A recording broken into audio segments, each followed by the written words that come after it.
vai ser a partir de 2 livros diferentes. Um de poesia e um de prosa. Vocês vão ver como a ciência se esconde atrás de todo o tipo de literatura.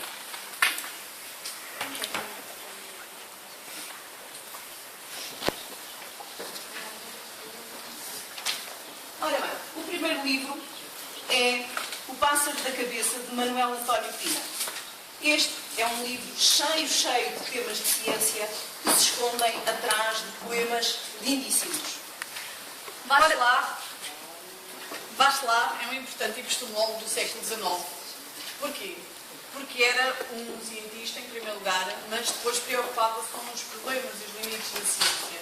E por isso ele tornou-se um filósofo da ciência, que é o que nós chamamos de epistemólogo.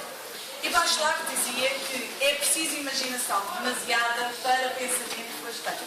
Eu repito, é preciso imaginação demasiada para que o pensamento seja bastante. Só assim pode avançar a ciência.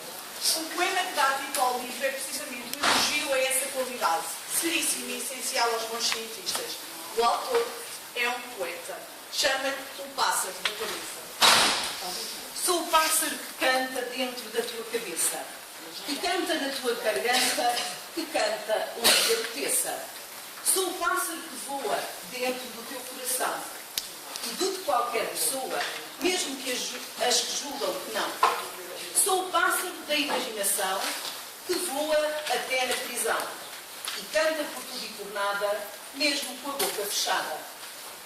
E esta é a canção sem razão que não serve para mais nada, senão para ser cantada quando os amigos se vão. E ficas muito sozinho, na solidão que começa, apenas com o passarinho dentro da tua cabeça. O próximo poema vem rimar com a visão científica do mundo. Faz verso com a maneira científica de pensar, com uma atitude perante as coisas, de procurar sempre a sua explicação, compreender tudo o que nos rodeia, desde as coisas grandes às mais pequeninas, que cada vez mais vamos sabendo que existem.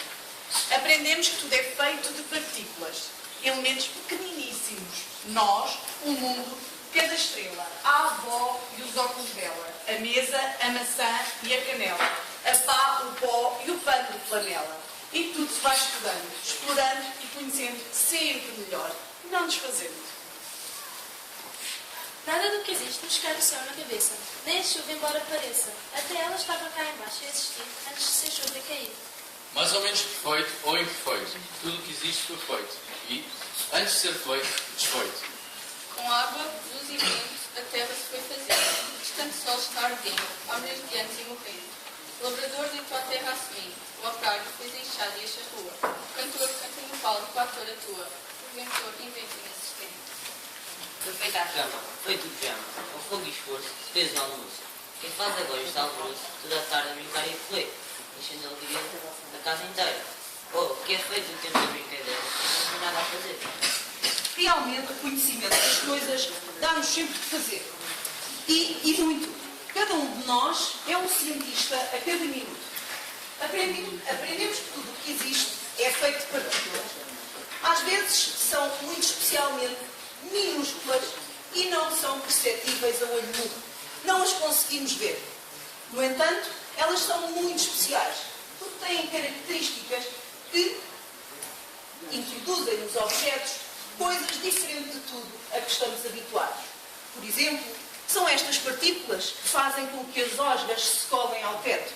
São estas partículas que fazem com que alguns animais brilhem no escuro.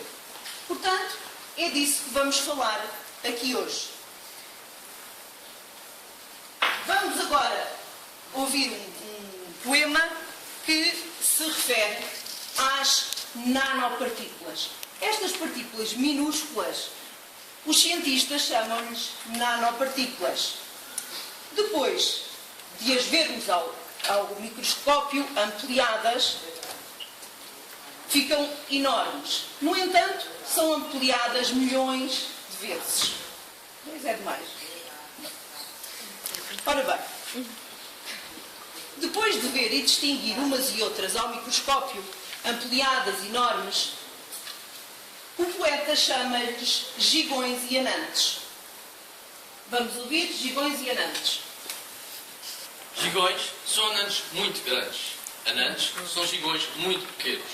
Os gigões diferem dos anãs. Uns um bocado mais, outros um bocado menos. Era uma vez um gigão, tão grande que não cabia. Em que o gigão era tão grande que nem sabia que aquele não cabia. Mas havia um anante ainda maior que o gigão. E assim então nem sabia se cabia ou não.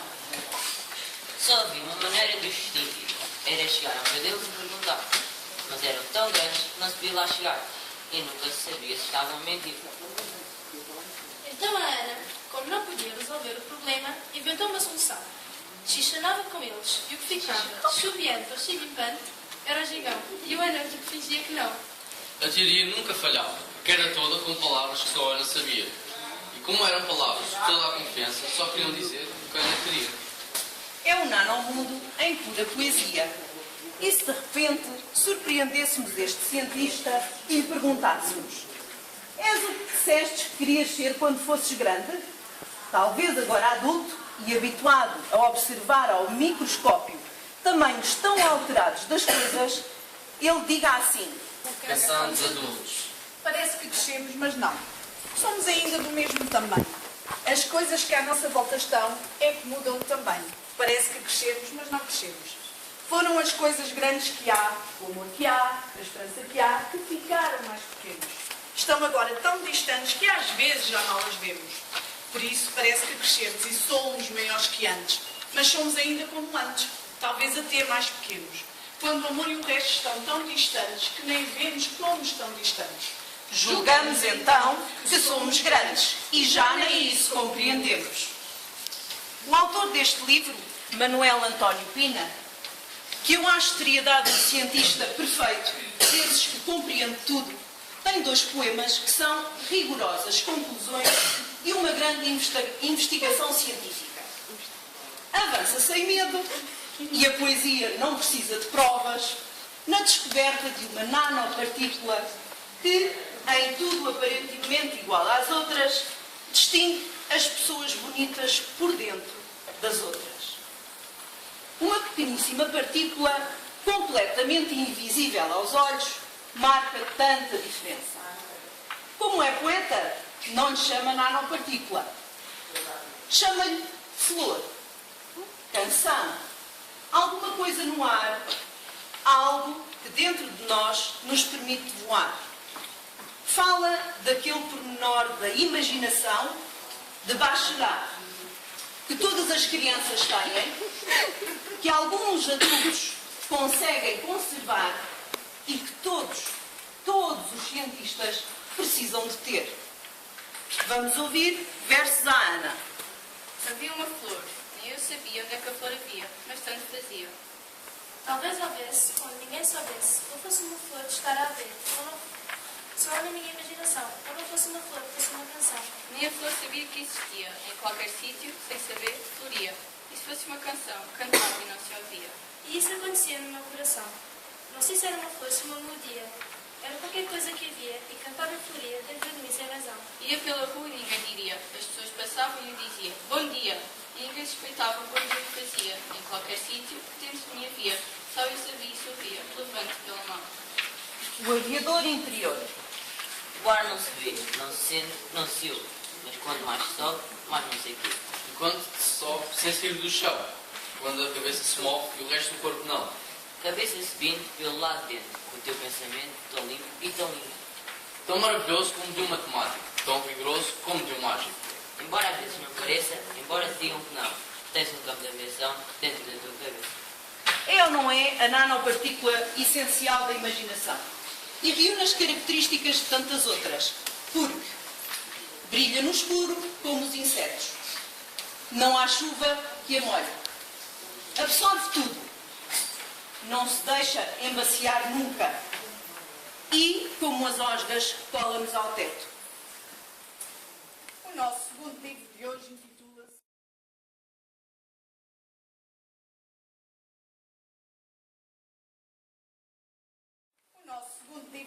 intitula-se O Senhor Alvim e é de Gonçalo M. Tavares.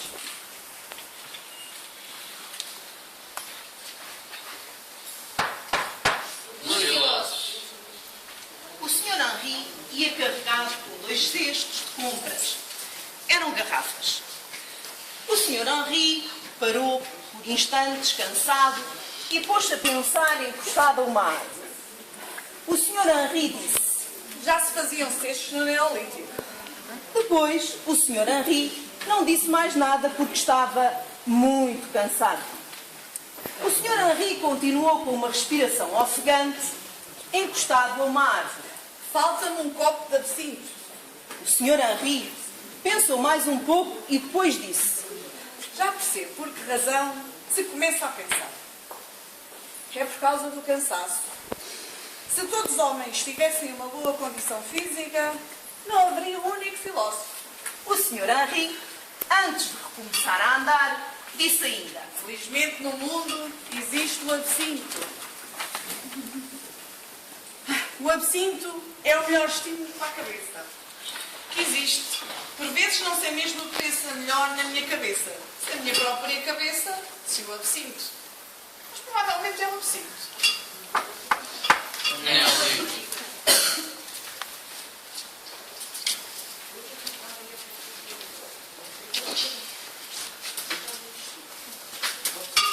O Sr. Henri pediu mais um copo de absinto. O Sr. Henri disse: Hoje sinto-me particularmente fraco.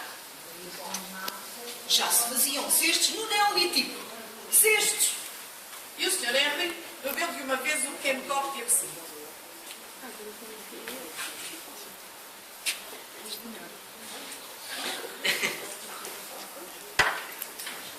Cestos no Neolítico, vejam bem. No Neolítico. Entretanto, do outro lado do balcão alguém disse risco. Só me interessam os assuntos do meu bairro. E o Sr. Henry disse. Faz muitíssimo bem. E depois disse ainda. Mais um copo de absinto, por favor.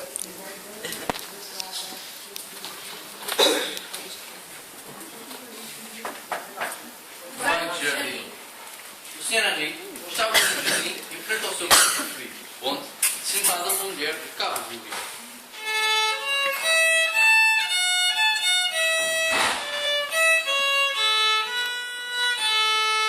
O Sr. Henri interrompeu o violinista e disse: António Stradivarius foi mais famoso por escritores de violinos. Era o arquiteto de violinos, bem se pode dizer.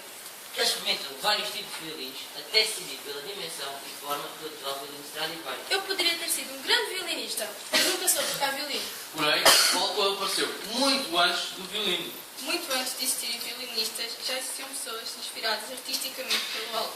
Por isso, faça-me decidir esse banco com o seu violino. Esse banco é meu.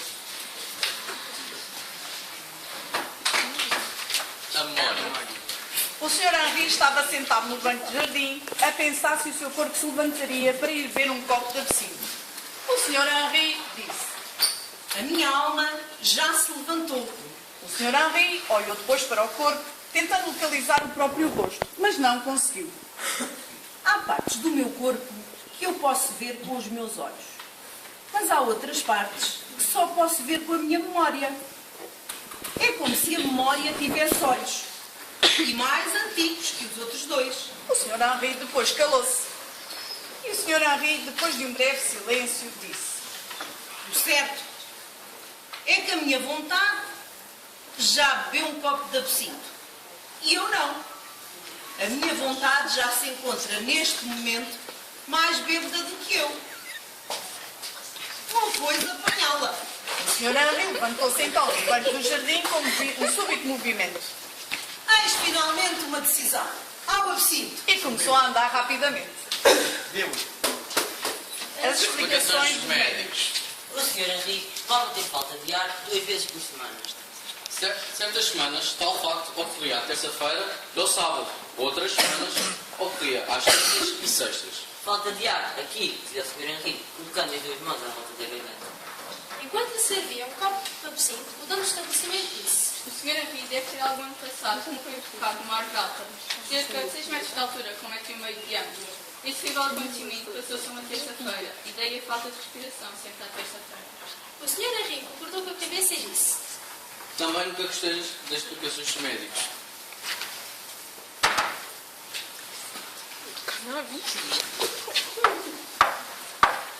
eclipse. O Sr. Henrique olhava para o eclipse anunciando que ainda não começaram. Se os astros se atrasam, o que fará o resto? O Sr. Henrique tinha trazido os binóculos enormes. Se os meus binóculos tivessem o comprimento que vai da Terra ao Sol, aí sim eu via as coisas muito mais próximas. Em chinês existe uma única palavra para eclipse e para comer. O eclipse é uma coisa escura como um astro. É uma bela imagem. O Sr. Henrique, entretanto, usou os binóculos e tirou da sua mochila uma garrafa de absinto.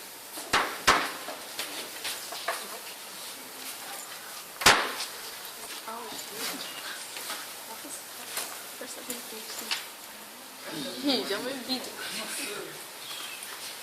Depois de beber umas boas goladas, o Sr. Henrique disse: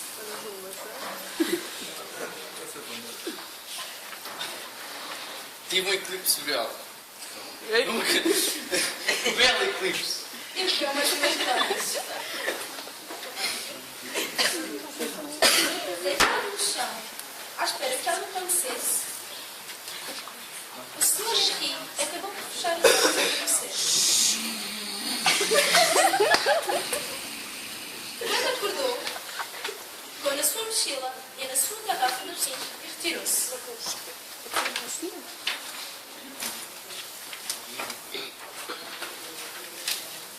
Tive um eclipse privado. Disse o Sr. Henrique, satisfeitíssimo com os astros que conseguira ver no seu céu particular. Um eclipse que só depende de mim. És o que trago nesta garrafa. Custo de modos. O Sr. Henrique disse: Se querem abrir um poço, o melhor é descobrirem primeiro um formigueiro. Mais um copo de absinto, deu. É que toda a gente sabe que debaixo do formigueiro há muita água. As formigas são, assim, plantas metade inteligentes e outra metade burras, enquanto as plantas são animais sem inteligência nenhuma.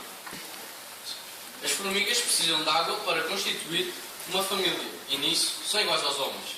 Debaixo da terra há movimentos de energia que são simétricos aos movimentos no formigueiro. E é uma grande quantidade desses movimentos que nascem os terremotos. Eu leio diariamente a enciclopédia para eu ter acesso a estas informações imprescindíveis. É impossível um homem viver sem informação. A informação. Disse o Sr. Henrique, já com a língua meio enrolada. A informação é o outro lado do absinto. A Na poesia. Depois de beber de uma só vez o copo de absinto que segurava na mão direita, o Sr. Henrique pediu: outro copo de absinto? É para os dois lados do corpo. Este é para o da mão esquerda.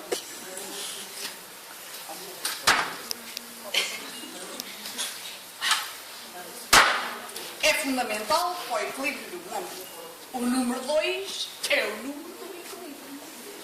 E ainda os seus múltiplos.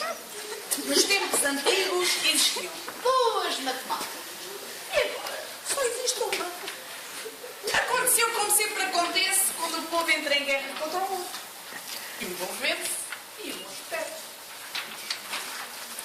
Se o povo lá venceu é mau, corta a cabeça a todos os elementos pertencentes ao povo B. Então o povo B desaparece do mundo. Foi assim que aconteceu com uma das matemáticas. A questão é saber se a matemática derrotada não seria mais inteligente do que esta. É que muitas vezes os derrotados são mais inteligentes. E, em definitivo, sabemos que os derrotados são menos fortes. Daí o facto, aliás, de serem derrotados. Mas imaginem, o povo com a matemática A é esta matemática que agora nos complica. Imaginem que esse povo da matemática A utilizava lanças mais compridas que o povo da matemática B. Assim, como a lâmina da lança do povo A era maior, chegou primeiro ao coração do povo B. A matemática A foi imposta a todos os povos. Quem nos diz, pois, que a matemática que temos não venceu pelos músculos e pela arma? A segunda matemática é que se perdeu pelos tempos. Acredito que deu origem por caminhos e subcaminhos à poesia. Isto não é uma certeza. É um cálculo político. Mais um copo de absinto, por favor. E rápido.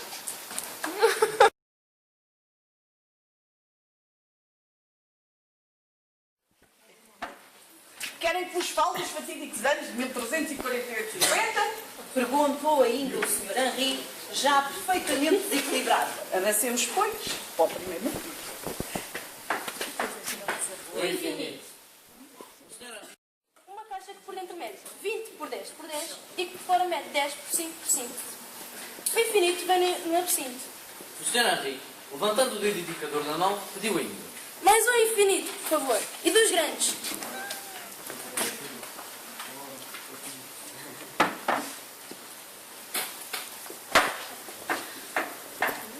O sistema. O Sr. Henri disse, O absinto é a minha teoria sobre o mundo.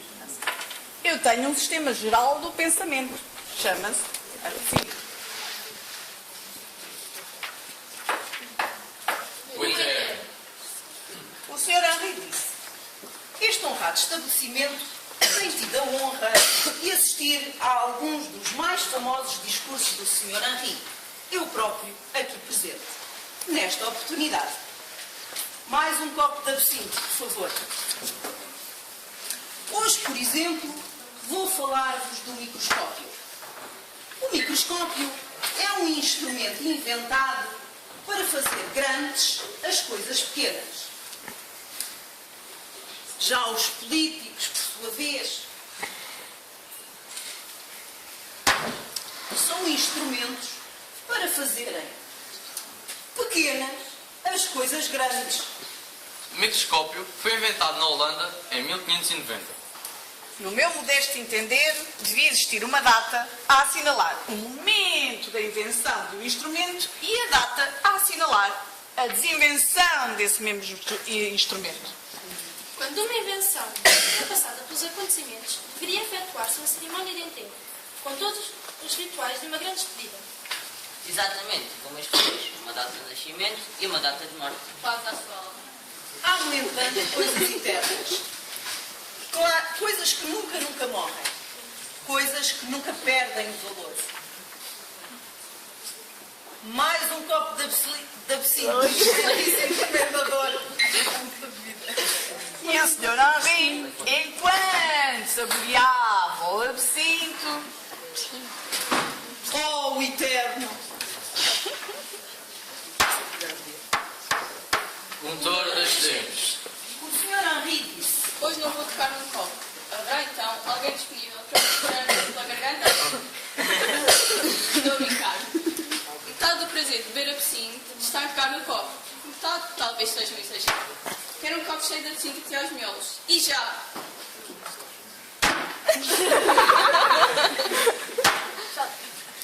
Quando eu deixar de frequentar este estabelecimento, Vossas Excelências irão ter saudades minhas.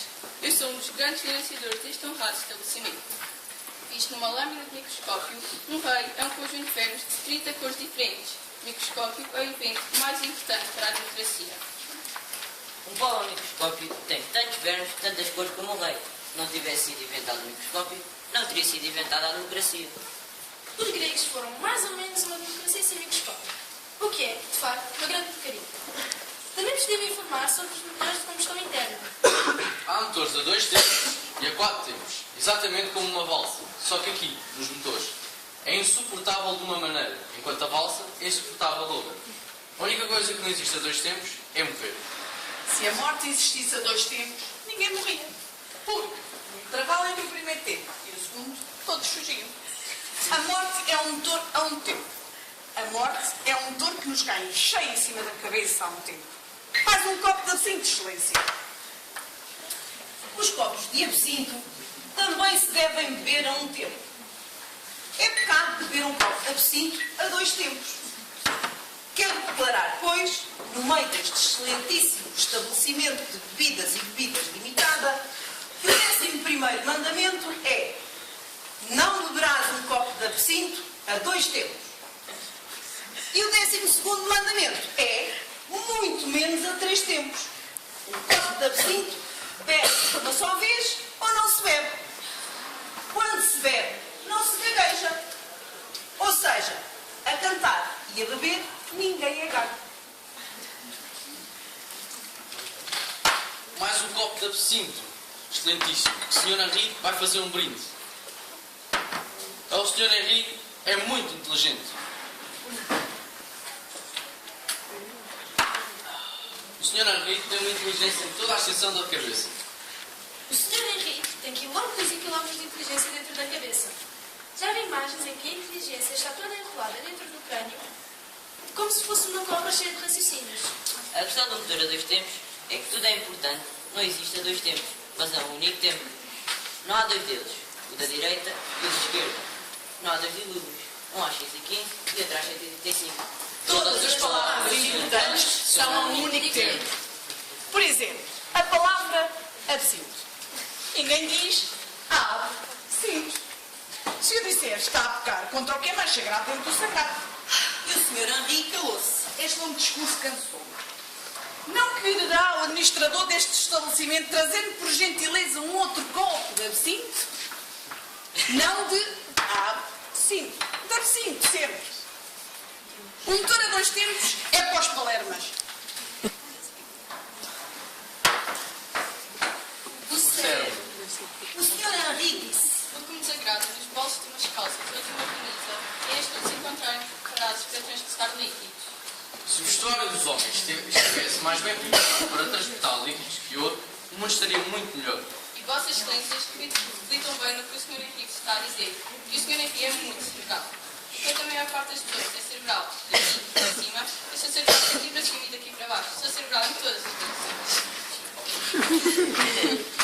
O essencial. Depois do prolongado silêncio, o Sr. Henrique, hoje vou entrar e sair sem preferir uma única palavra. A partir de hoje, vou reduzir o meu discurso ao essencial. Visto que neste estabelecimento, não dou o devido valor às minhas dissertações enciclopédicas. A partir de hoje, só abrirei a boca para pedir mais absinto. E sobre o resto, ninguém me ouvirá mais nada. Porque, no fundo, Vossas Excelências são um conjunto de bêbados. A partir de hoje, só mesmo o essencial. E de informações, fiquem por esta. Mais um copo de absinto, Excelência. Vitória, Vitória. Acabou-se a história.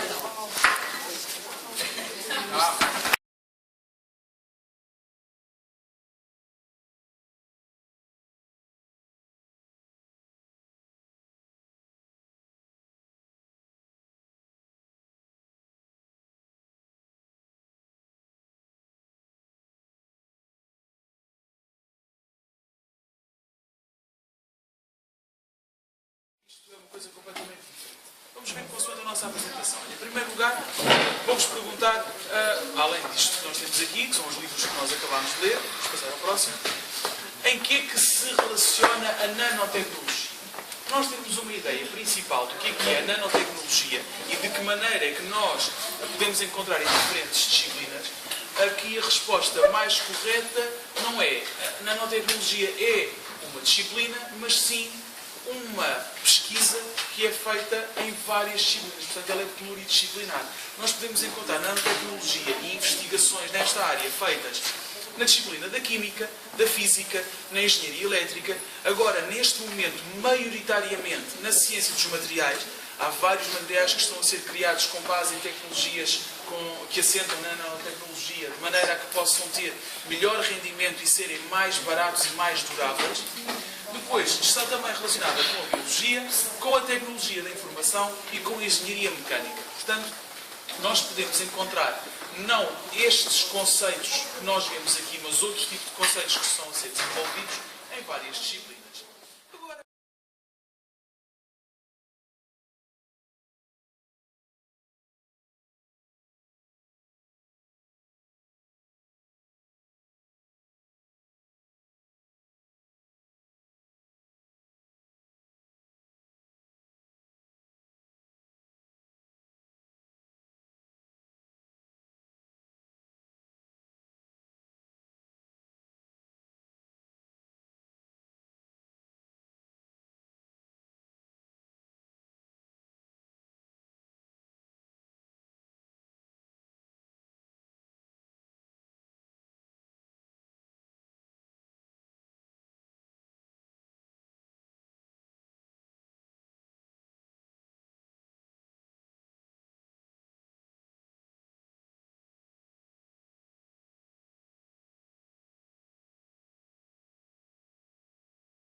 se molha e vai formar gotas perfeitamente esféricas, tal como vimos na segunda parte da nossa experiência.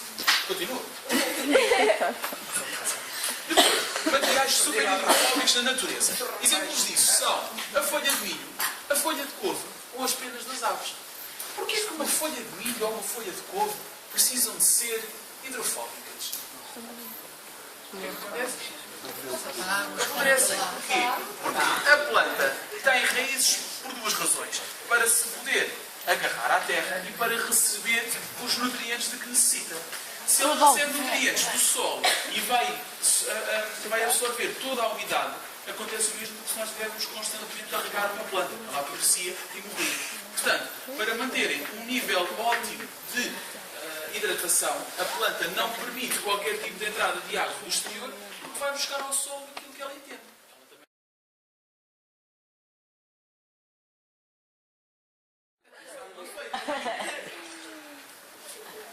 E bacia. Mas lá está, a tua não tem efeito não, pelo contrário. Porque quando nós colocamos a limpeza, não é bacia. Não é baciar. Olha, não merece uma salva de palmas.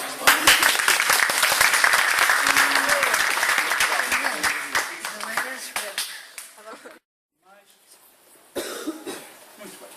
Então, temos água no copo aqui do meio. Agora, tomem atenção, porque eu vou mexer em todos os copos e vocês têm que, no fim, me dizer onde é que está a água, ok? Portanto, ponto de partida, a água está aqui. Já tornei a areia, faz mal. Onde é que está a água? Eu estou sozinho. Estará onde? Só o Leonardo desaparece. Estará onde? Não está. Não está, tenho certeza. Olha, aqui também não está. Está ainda mesmo, só que está lá. Odeio esta, fico com os nervos desgraçados, não vai isto correr mal. Não. Não tem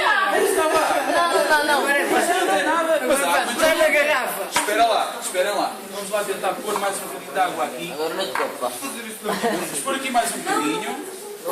É um copo perfeitamente normal. Perfeitamente normal. E no entanto, a água. O que é que acontece à água? A água está cá no interior. O que é que acontece aqui? Ora, este truque não tem nada de mágico. Da mesma maneira que aquela letra não tem nada de mágico. E agora coitadinha aqui não tem nada de mágico.